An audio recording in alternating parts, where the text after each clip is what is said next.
Saudações, gente bonita, são 8 horas da manhã, Mata Atlântica de Ouro Preto, estado de Minas Gerais, mestre Leider aqui falando,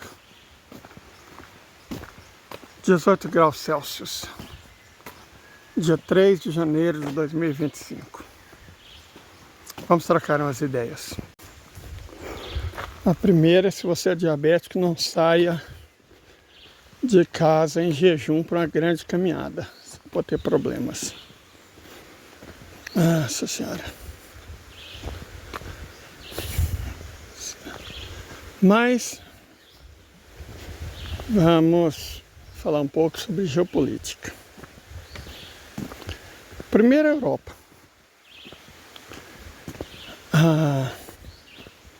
Todo mundo sabe, né?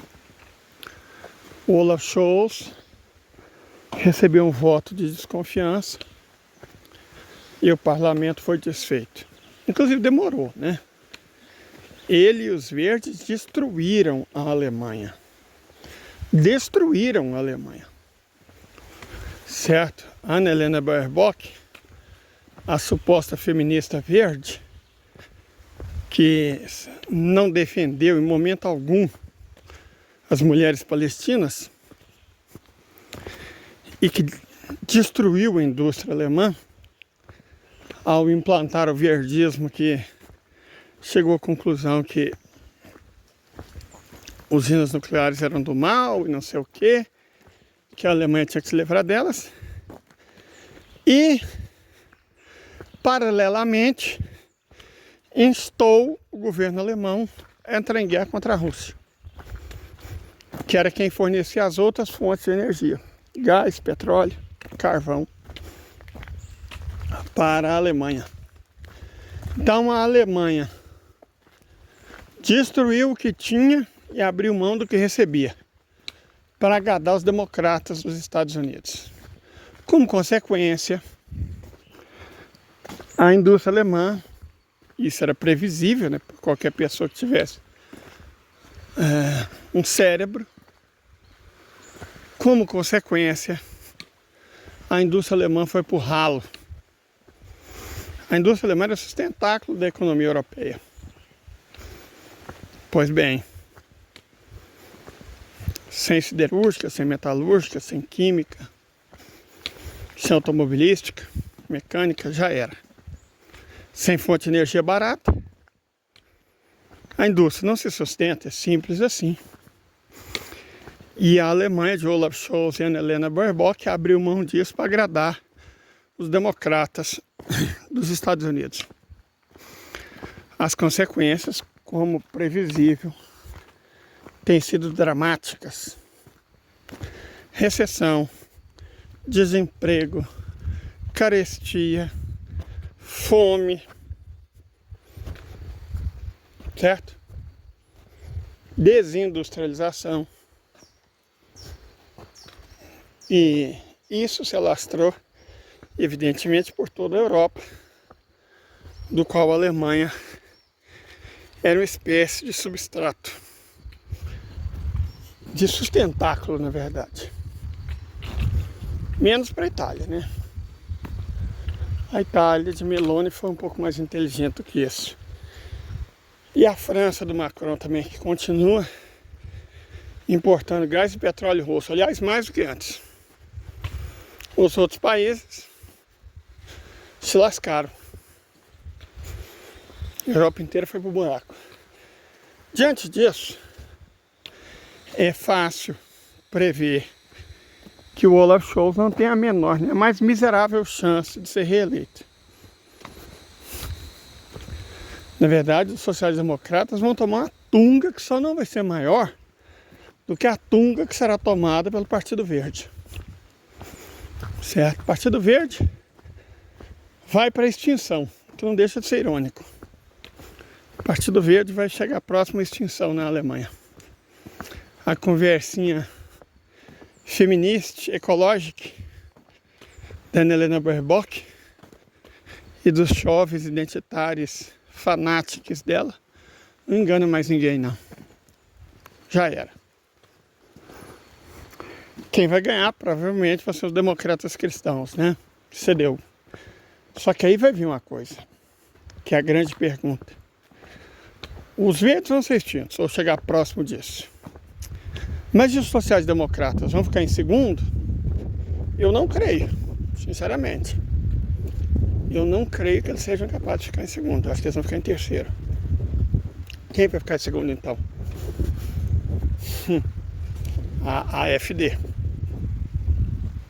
Os radicais de extrema-direita. O espantalho que a esquerda... Nem é a esquerda, né? Por favor, não é a esquerda. A esquerda é quem defende o interesse da classe trabalhadora. São liberais. Os espantalhos que os liberais alemães e europeus e do mundo inteiro criam. Extremista, extrema-direita, não sei o que, blá blá blá. E eu creio que a AfD vai ficar em segundo. De modo que para governar, a não ser que a CDU faça a maioria sozinha, que eu não acho muito possível, a CDU vai ter que fazer o quê? Um governo de coalizão com os sociais-democratas? Ou vai abrir mão de toda o verniz civilizatório e governar com a AfD? O que vai acontecer? Seja como for, a Alemanha, em profunda instabilidade e crise econômica e social, vai entrar também em instabilidade e crise política. Do jeito que os Estados Unidos gostam, né? Para ser um país. Os Estados Unidos sempre encarou a Europa como um concorrente, não como um parceiro. Então, principalmente o norte da Europa, vai ser full. No Reino Unido, quanto tempo o primeiro-ministro deles lá, que eu nem sei o nome, tanto faz, hoje em dia não precisa saber disso mais não. Foi seu tempo. Quanto tempo o primeiro-ministro deles vai durar? Porque os sionistas já estão trabalhando duro para ele ser deposto. E depor o primeiro-ministro para apoiar ainda mais o sionismo israelense, nessa altura do campeonato, diante da dinâmica do jogo político, é um erro terrível. Pior que a bolota vem, e acabei de ver o outro cachorro ali atrás também. Quer dizer, a vontade de deixar os dois sem comer hoje. Pra eles deixarem de ser otário. Que o único serviço deles é proteger minhas aves. E eles não estão fazendo isso. Então hoje eles não vão comer mais não. Certo? Tem que ter punição pelo que eles fazem. Não pode ficar impune. Mas enfim, né? Daqui a uns dias, se Deus quiser, esse problema vai estar resolvido. É difícil. Vamos continuar falando com coisas mais amplas do que meu problema com cachorro.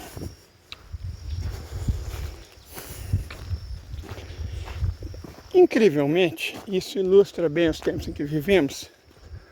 O país politicamente mais estável da Europa Ocidental tem sido a Itália, que por muito tempo foi o mais instável. A Itália foi o laboratório que os Estados Unidos usaram para preparar a Lava Jato, né? Antes da Lava Jato, o Moro, que é um homem de uma ideia só, foi inspirado pela Manipolite, a Operação Mãos Limpas, né? Parece que ele não prestou atenção no que aconteceu com o juiz lá, depois da Operação Mãos Limpas, ter destruído a economia italiana. Certo? Aí ele tentou fazer a mesma coisa que amando dos mesmos atores, né? Juntou Marreco de Maringá, o Crente Safado, a Turma do Januário, a República de Curitiba, o TRF4, fizeram o que todo mundo viu. Destruíram a indústria naval brasileira, entregaram o petróleo para os estrangeiros, quase quebraram a Petrobras, destruiu nossa indústria de construção civil. Para quê? Nós no final acabamos que eles queriam uns bilhõezinhos, né? Foi isso que aconteceu. E a Lava Jato teve um antecessor na Itália, que é a Operação Mãos Limpas, certo? A Operação Mãos Limpas quase destruiu a Itália, assim como a Lava Jato quase destruiu o Brasil. Nesse período, durante e pós efeito da Operação Mãos Limpas, a Itália era o sinônimo da bagunça na Europa, a cara da instabilidade. Aconteceu mais ou menos o mesmo que no Brasil. Um fascista, só que lá o Silvio Berlusconi assume o poder, políticas liberais, destrói tudo, arrebenta tudo. A Itália fica em frangalhos, crise da dívida, era um dos PIGs, né? Na época da crise de 2008. Mas inacreditavelmente, e isso ninguém dos liberais vai admitir, depois que a Meloni foi eleita, o país se estabilizou. É das nações da Europa Ocidental menos influenciado pelos Estados Unidos, né? Não tem jogador de sobrenome estranho na seleção. Não se ouve nas ruas mais inglês do que a língua nacional. É claro que, né, tem toda a questão dos refugiados, pelos quais o establishment tentou destruir a Itália. Não sei se vocês se lembram, teve um episódio na ilha de Lampedusa, que é a porção mais ao sul da Itália, que ela fica mais perto, bem mais perto da Líbia e da Tunísia do que da Península Italiana, em que 1000 supostos refugiados entraram lá de uma vez e, né, nossa senhora, tinha, na verdade, milhares, né, de supostos refugiados. Deixa eu explicar uma coisa para vocês. Refugiado, quem está fugindo. Aí é mamãe, papai, titia, vovó, cachorro, crianças. Se vocês for dar uma olhada nos refugiados de Lampedusa, você vai ver que são todos homens de 1,80 m, forte e musculoso. Aquilo não é refugiado, nem aqui nem na China. O nome daquilo é migrante legal ou coisa pior. Não refugiado. Refugiado vai com a família. Vai com criança, vai com mãe, vai com pai. Refugiado vai com a família. Lampedusa não eram refugiados. Lampedusa era imigrante legal. Provavelmente é pré-contratado. E aí o famoso George Soros, vocês podem ter certeza que vocês encontram o DNA dele na crise dos refugiados, que na verdade eram imigrantes legais da Itália. Então fizeram muito para tentar derrubar a Meloni. Só que ela foi mais forte, mais esperta. E inacreditavelmente hoje a Itália é o país mais estável da Europa Ocidental. Vocês vê, né? Ser amigo dos Estados Unidos cobra um preço muito alto. Acho que mais do que ser inimigo. Se nós formos comparar a situação da Alemanha em 1989, antes da reunificação, ou seja, da anexação da Alemanha Oriental, e a do Irã em 1989, no ano seguinte ao fim da guerra Irã-Iraque, aí você compara a situação do Irã e da Alemanha em 1989. O Irã destruído por boicote, sanção, por uma guerra de 10 anos, a soldo, né? A guerra contra o Iraque. Os Estados Unidos patrocinavam o Saddam Hussein. Ok. E a Alemanha, né, nas vésperas de anexar a Alemanha Oriental, toda poderosa, toda rica, toda bonitona.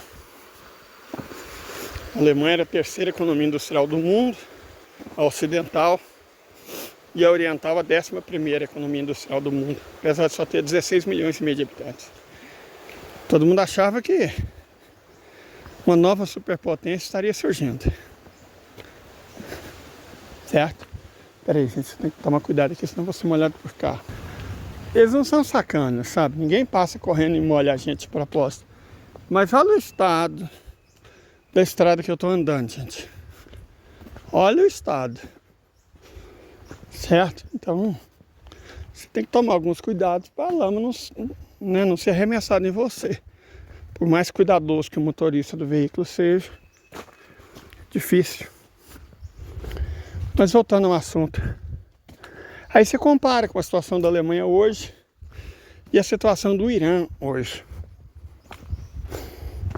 Certo? É só comparar. Compara a evolução, compara o status atual. Faça uma análise cross-section. E rapaz, a Alemanha foi destruída. Nem tanto pela reunificação. Foi pela União Europeia. Na Wikipédia, nos livros didáticos, né, de editoras anglo-saxãs, consta que a União Europeia é tipo uma continuidade, é uma continuação do mercado comum europeu, mas não é mesmo. O mercado comum europeu, Tratado de Roma, foi extinto e foi substituído pela aberração liberal do Tratado de Maastricht. A União Europeia é outra coisa, é outro monstro. E a Alemanha embarcou nele, acreditando que era uau, né? Uma super. Gente, não vai levar muito tempo para chover. A gente se acostuma com o tempo a sentir a chuva. A pressão cai, o ar fica pesado. A pouca luz que tem vai embora, o céu fica escuro. Ainda bem que eu não estou longe da cidade. Tomara que eu consiga chegar a tempo. Eu nem vou... Acho que nós tínhamos que falar. Não vou nem falar do Reino Unido, o que aconteceu com o Reino Unido. Tá óbvio. É um projeto patético. Um pedaço patético do que foi no passado. Agora eu vou ter que tentar apertar o passo, que não vai demorar a chover. E eu queria evitar molhar. Certinho? Até mais, gente. Muito obrigado. Curta, compartilhe. Nos siga se você já não nos segue. Assine o sininho de notificação. E tenha um bom fim de semana.